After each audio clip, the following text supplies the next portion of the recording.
that Sri Lanka is introducing first-ever Electoral Sign Language Lexicon.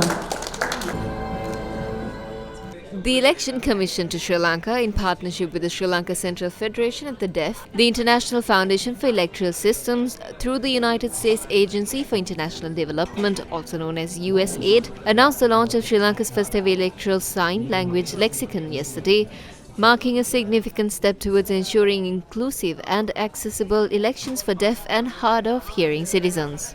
We haven't yet normalized disability in our society as a positive identity. We have not normalized the expectation that persons with disability should be out and about and fully included in our society.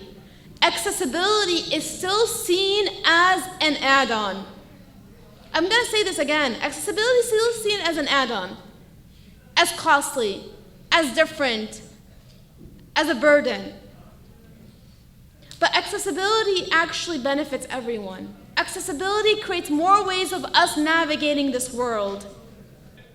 How do we break down the barriers so everyone in society can access? How do we get society to truly understand accessibility is not an add-on and accessibility is more than just one dimension? And that's the power of this program here today, the launch of the Electoral Sign Language Lexicon. It's beautiful. It's breaking down a barrier within our democracy to access democracy.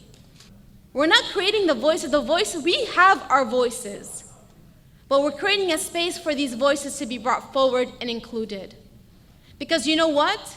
Our society will never achieve full peace, prosperity, and security if you don't include the disability community, if you don't include the 17% of the world's population, and if you don't include the disability community here in Sri Lanka.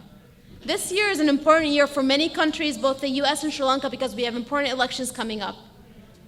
And how do we continue breaking down the barriers so persons with disabilities' voices are heard, from voting, running for office, policymaking, and so much more. The event also hosted a Sing in Sign, adding a unique highlight to the event.